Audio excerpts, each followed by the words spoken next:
maaga tayo nandito na nag-ride. Kaya kokonti pa lang yung nagsidatingan na mga biker na dito ginaganap yung pag-ride dito. Minsan mayroon activities dito na ginagawa. Kaya naglagay sila ng barrier na ganyan. Dahil dyan ginagawa yung line ng mga nagpapanran.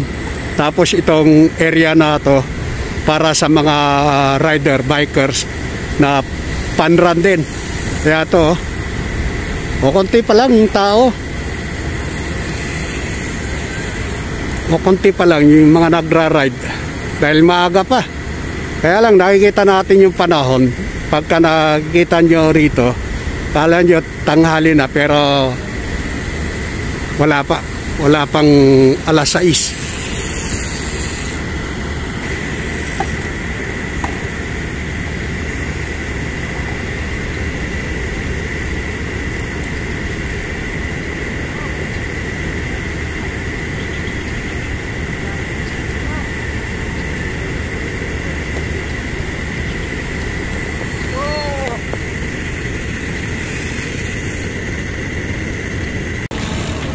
Kalahati na lang yung pinagra-ridean dito.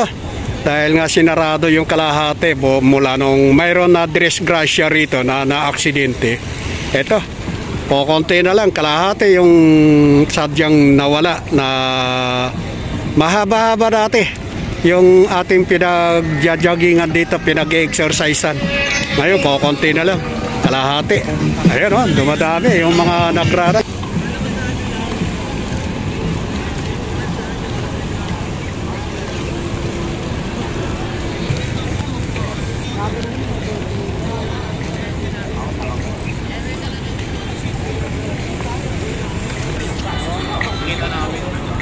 Naglago na lang po. Okay na lang sa amin.